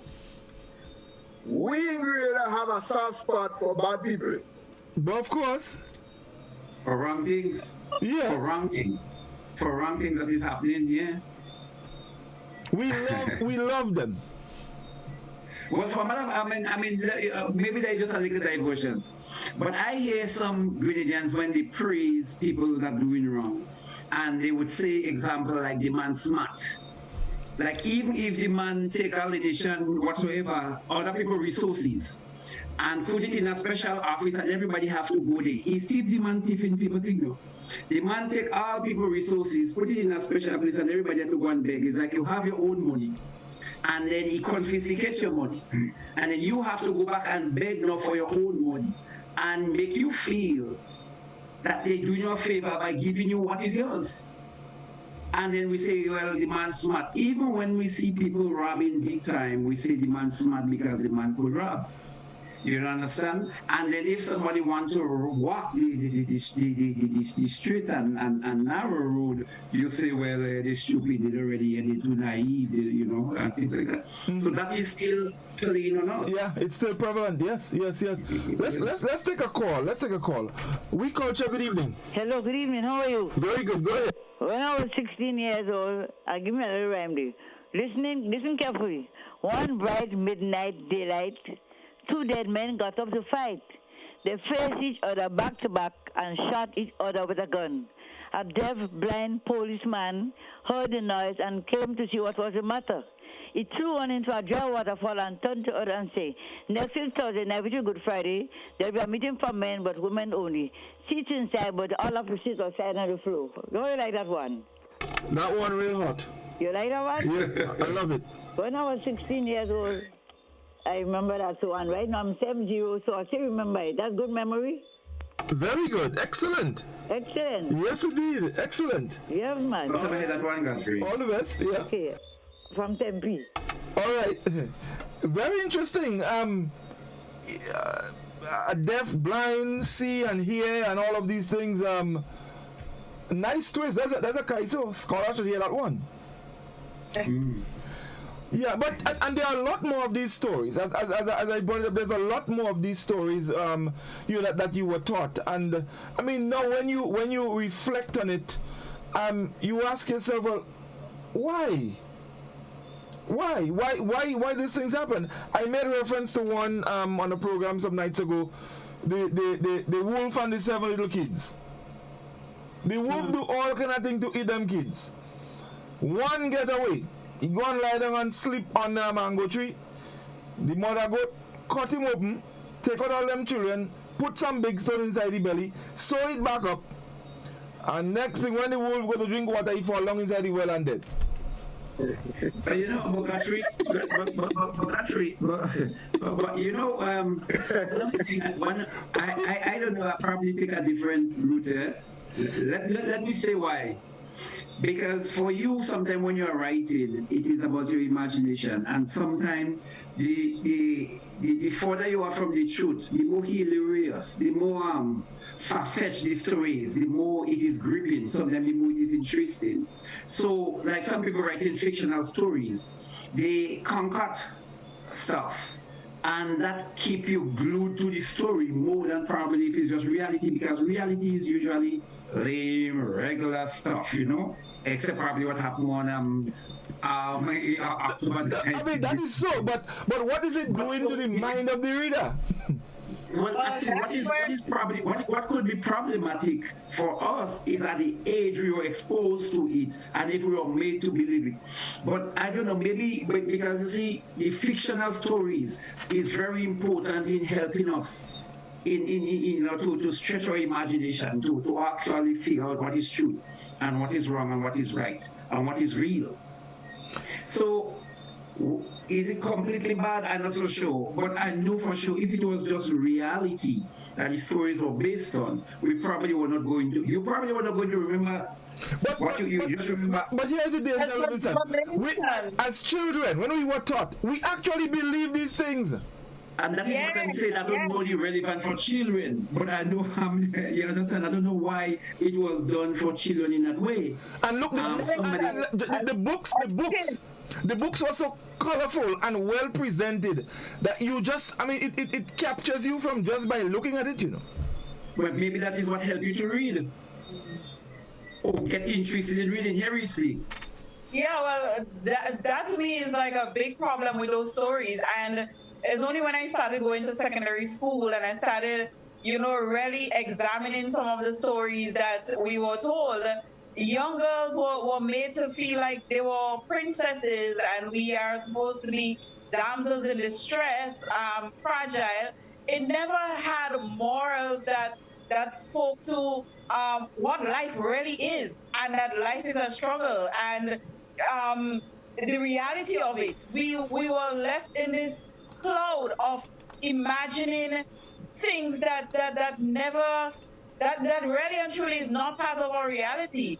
It wasn't part of our parents' reality, and certainly not ours. I still wait for one of those books that speaks to a young girl being able, learning how to change a car tire because she has a flat on the highway. They did not teach us those things. Because that's reality. But scholar, here is one. Metaphoric. Here is one. Hansel and Gretel. Hansel and Gretel, they go and they eat the woman's house, you know. And after they eat the woman's house, they still push her in her oven and bake her. I mean, how could that be right? That's the problem I tell you I have with some of them. I agree with Livingston to a large extent that those things help with our memory and our creativity and so on. Them stories. But underneath there are some of them that just pins bad people. I said that Jack was not a good person. Well, Hansel and Gretel look good too. Hansel and Gretel. The old woman, you know, they make the woman look like she's a witch. And they say eat she house. They say she houses candy and cake. They eat the woman house. After you eat where she stayed, you still put her in an oven and you bake her. I mean, tell me something. How could that be right? Godfrey, let me continue to be the devil's advocate here. Let me continue to be the devil's advocate. So I'm going to stop that. Yeah, stop that. Godfrey, you read some stories in the Bible. No, like the witch wanted to eat the children, so what they had to do, they had to save their sons. But they started to eat the woman's house first, and then she come outside, you know. Because they were interfering with thing, you know. They were hungry. Remember, they were abandoned in the forest, and they were hungry. So what did they do? They walked home. Yeah, they had this thing where they were dropping breadcrumbs to maintain their path, but animals were eating the breadcrumbs, so they were lost. Anyway, let's get back to the telephone. We called you. Good evening. Good night. Good night. Go ahead. Ting-a-ling-a-ling, the school bell ring. Miss Moore have a dress with a long, long string. All right. Oh, God. Oh, boy. Let's get back to the telephone. We called you. Good evening. Good evening, sir. Go ahead. This one is rain go, sun come. When I get my Johnny P, I will give you half out of it. And this one, I wouldn't go deep into it, but it's a blackbird came down from heaven last night and told me who broke that stinking. You know the rest. Win. Okay, thank you very much. 435. We are hearing the colors very low, eh? Yeah, some of them are because my volume is right up. Let's try again. We call you. Good evening. School over. Don't keep on over. Is everybody on? School over. Don't keep on over. Oh, okay. Let us ask you. Hello? Are you hearing me? Yes, we heard you. I said school over, don't get on over. Yes, we remember that one. Remember this one. Indeed, yes. All right. 435-2041, that's the number you can call and share with us. Let's go again. We call you. Good evening. Good night. Good. Good night to everyone. Yes, I have a little story here from the Royal Reader book. I don't know if you would mind me reading it for you. It's the monkey and the cats. Okay. Okay. Two hungry cats, having stolen some cheese, could not agree between themselves how to divide the share. They therefore went to law, and a cunning monkey was to decide the cause. Let us see, said the judge, which was the monkey. This slice surely outweighs the other. And so saying, he bit off a large piece in order, as he told them, to make the shares equal. The other scale had now become too heavy, which gave this upright judge a pretense to help himself to a mouthful from the second slice. Hold, said the two cats. Give each of us a share of what is left, and we shall be content. If you are content, said the monkey, which was the judge, justice is not. The law, my friends, must take its course. Upon this, he nibbled first one piece and then the other, till the poor cat saw that the cheese were in a fair way all eaten up. They therefore most humbly begged him not to put himself to any further trouble, but to give them at what was left. Ha, not so fast, good ladies, said the judge, which is a monkey. We owe justice to ourselves as well as to you, and what remains is due to me as the lawyer.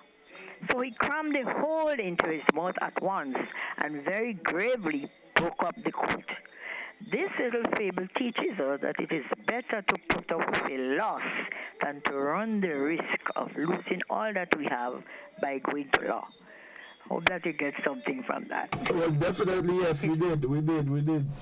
And that's from the Royal Reader. I do have a copy of the Royal Reader as well. Huh? I have mine too. I have mine too. But But when you look at this again, I mean, based on what you're thinking, now the moral of the story could be that, but the moral of the story also is that the monkey is a wicked fella. But of course the monkey wicked. The monkey is good. You know, the monkey eat all the cheese. The monkey eat all the cheese. Just like Hansel and Gretel. Let's go back to the telephone. We culture, good evening. Hey, Godfrey, good evening. I'm here cracking up. That little story read by that woman is rather interesting. I think I remember it too. And it ties nicely in with a word, very important word used by Livingston tonight. Quote unquote, conditioning. The monkey must stop that. And the monkey still doing today the same thing that he did back there. And how they have worked on us, some of us, should I say, because they didn't do it to me for too long, to condition us. They still have us today in 2020 as subjects of a monarchy, and we can't see that. Conditioning. They claim to have emancipated us, and there we are today, still tied to the apron string, and we can't see that. Boy, they did a good job. Colonialism did a perfect job on some of us. And the monkey continues up to today. While he eating everything, he still want to charge you for what he eating. Yes, you know. You notice that? We have our eyes. Look, that's why I always say, brothers and sisters, open your God-blessed eyes and let mine be the goddamned ones. It is just time that we break the neck of colonialism and all the wicked and evil things and all the cheese. We have to stop them from eating the cheese of all the years and continue to pay them to eat our own cheese. Interesting lessons. Thank you, Kola. Thank you very much indeed. I like that contribution. Oh yes. Tugatri.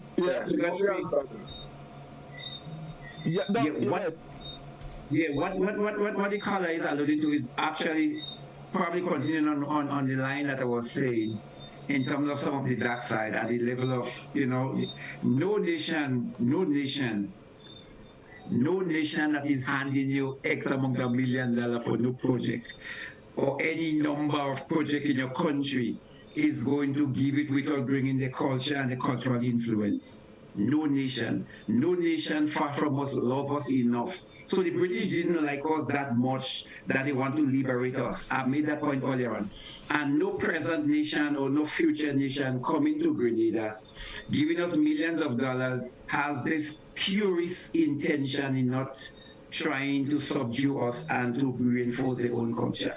So I think that's the same thing. But something very interesting, we have nursery rhymes and we have stories. Some of these stories that we told before. But if you listen to our old African stories about Brian and C.S., apart from some of the trickery, you could see, you could actually see more life, more fairness in it. So maybe that is the challenge of siding. But Brian Nancy didn't go do?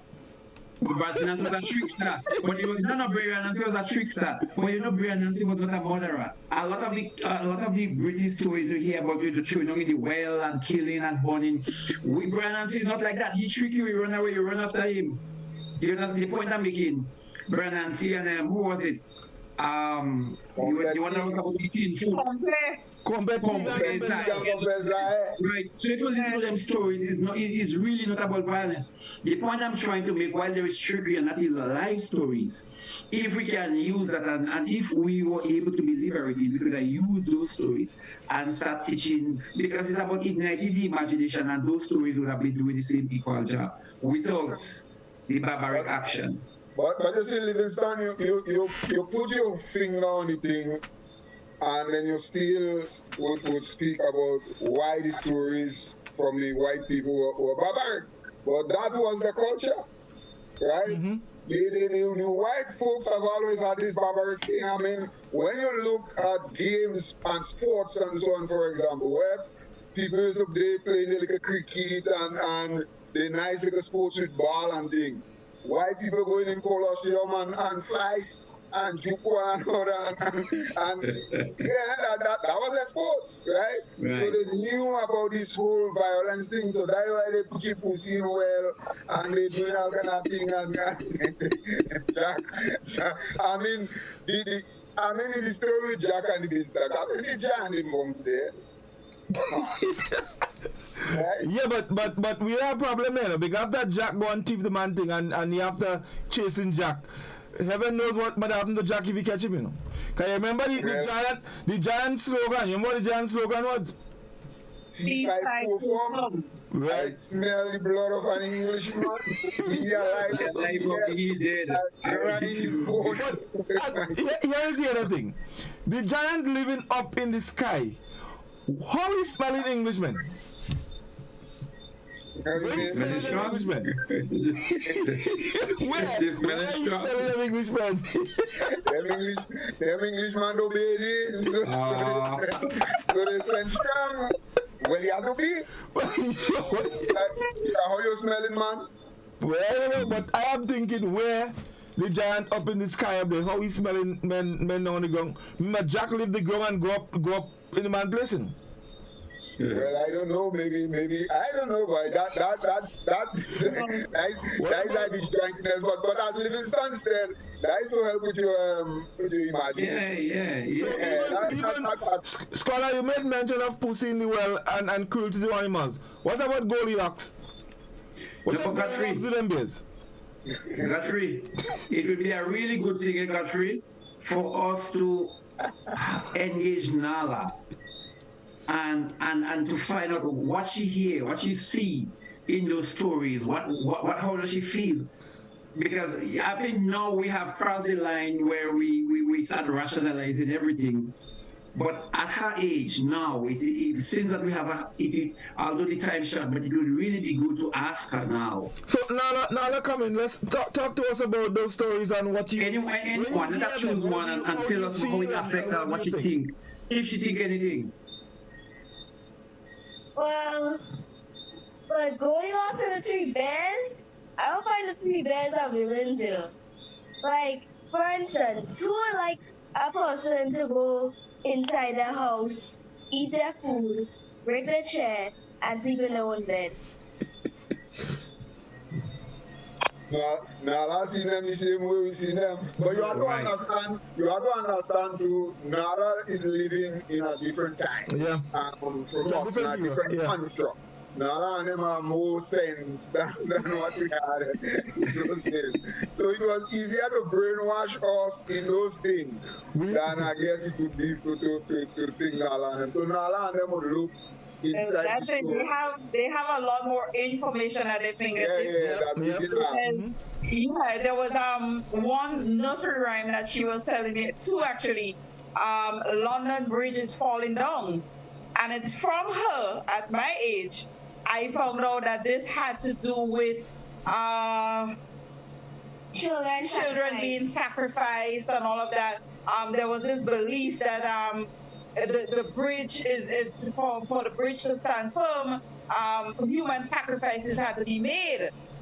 You know, I mean, and we had a whole session that we do in the backyard with performing that London Bridge is falling down nursery rhyme. Well, I never knew that too. Now, you better take the chalk and get your back. Exactly. And there's one about the and 10 it was not just. You want to talk about the 10 little Indians? Well, the 10 little Indians, it was before they used to use the N-word. It was 10 little plural N-words. Mm-hmm. Right. Yeah. And that's been changed. Yeah, they've changed it, but at the end of the day, it is still racist. Mm-hmm. You know, because more recently we sing 10 little Indians as if we're singing green bottles, like you're learning to count up and then count down. but it was never so before. It was actually gruesome things counting down. 10 turned to 9 until it reached to 1 when there was no more. They were all out. And that was based on a novel and a movie that was made. It's actually very violent towards, firstly, Negroes, and then they changed it to Indians. And we sing that. We do. Risi, do you have anything on Facebook before we wrap? Yes, well, Ernesto have been asking you guys, please, if you're going to talk about stories, make sure and say Kirk's Cracks. And y'all are not saying Kirk's Cracks, neither y'all saying Tim, Belco. But that's what Nancy's stories. That next one, yeah. Of course. Well, people were contributing about poems. I had a little nut tree, nothing would it bear, but a silver nutmeg and a golden pear. That was from Annette Lewis. You had Ashley Cummins, a blind man shoot a bird, a deaf man hear it fall, a man with a hand pick it up and put it in a naked pocket. What is that? I don't know this one. Okay. That's a riddle. Yeah, and there are people who are just contributing to this, like children now are more thinkers than we were, that sort of thing. So that's the contributions basically. Right. Well, guys, we out of time. We out of time again today. So let's just summarize and any closing remarks before we wrap. Doc? Georgie Porgy, King Henry, he actually had a relationship with some man, and the Georgie Porgy was a guy that used to let himself on women and raped them. Okay. Some of the back. So I'm learning. Actually, the person's name was the Villiers. The what? Was one of the king that, and he was in a relationship with one named De Villiers, and well, actually, she got it right. What the pudding and pie was for? I don't really know what it's for. Yeah, that was not explained to scholar about pudding and pie, but it's just that a lot of the husbands they move a motion to get to try to execute the king, because he interfered with a lot of the wives. So that was That's what the pudding and pie was. I didn't get that one. Maybe that king lunch? Pudding and pie meant that he was a fat man. Fat man. Yeah. That actually makes sense. It does make sense. But guys, we have to wrap here. That's all the time we have. So quickly, anything in closing, Doc?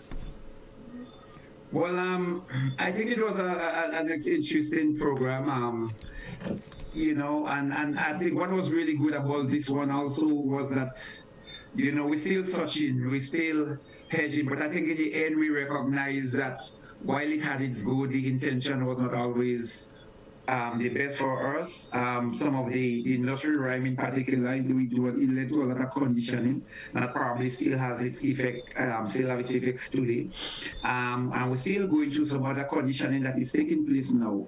So I really hope that these programs start to enlighten us and open our eyes a little bit more, and let us start accepting things that is really ours. If you just give me 30 seconds, I just want to say hail to this one named Coffee Bull. Coffee Bull was a guy that went out of his way to help in developing the traditional culture of Grenada at one time. So I just want to say Coffee Bull and Jeffrey and Marcel. Marcel, he was the chemist. Those persons played a really strong role in trying to bring back the traditional culture in Grenada, and I want to say big up to them. Right. Risi? Well, I'd like to speak from the point of view of our parents. Like Nala, today we are much more aware of things. We can do research and we can find out a lot of things. And yes, I understand the reason for rhymes and poetry and all of that to help with our development, to teach us about imagery and, metaphor, similes, personification, all these sorts of things. At the same time, I think we have to be responsible and really, just as how we look at the cartoons that our children are watching to see if it is child-friendly and all of that. I think some of this poetry, with all the changes in the world where bans are being placed on certain things because you are realizing that, it's really discriminatory towards races and stuff like that. We need to pay more attention to these things, because here we have a 10-year-old that seems more aware of how violent and how, the hatred flowed through a lot of these nursery rhymes. Maybe what we need to pay more attention to is teaching our children about tourist white man, white in his face, met me at Golden Grove Marketplace. Those kinds of poetry and all of that is ours, and it's from the Caribbean, and it speaks to our culture. And, let them learn these things because it has meaning to it, as opposed to some of these nursery rhymes which were basically meaningless, and the stories that just had us being such fragile girls and boys, as opposed to the kings, queens, and strong people that we're supposed to be. So that's my contribution. All right, Finlay. Well said, Rishi. Well said. I want to thank Nala for coming and for sharing a child's perspective on the whole cultural thing and giving us interpretations of rhymes and so on.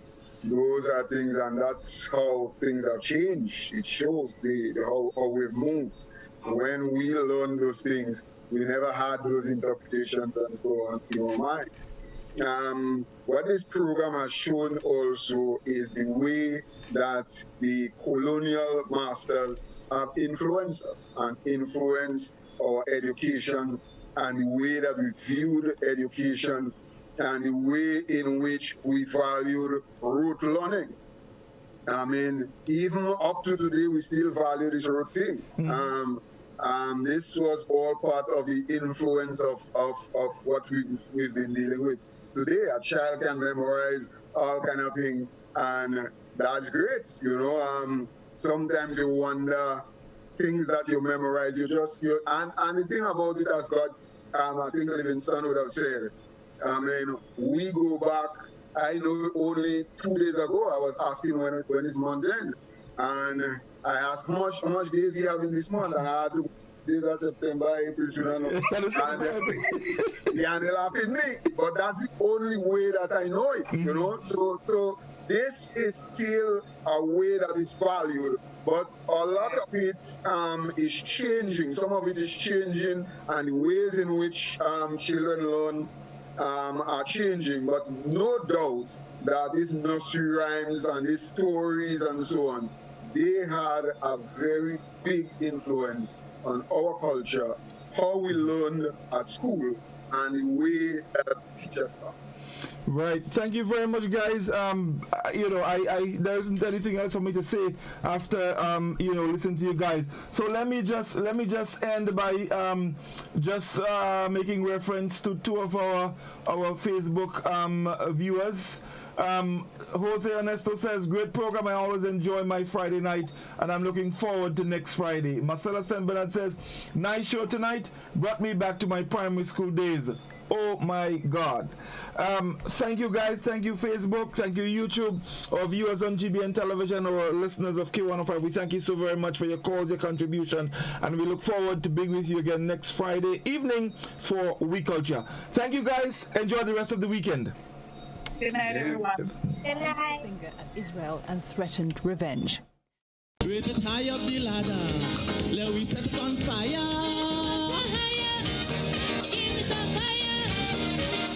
A little more calypso, forget the funk and the disco.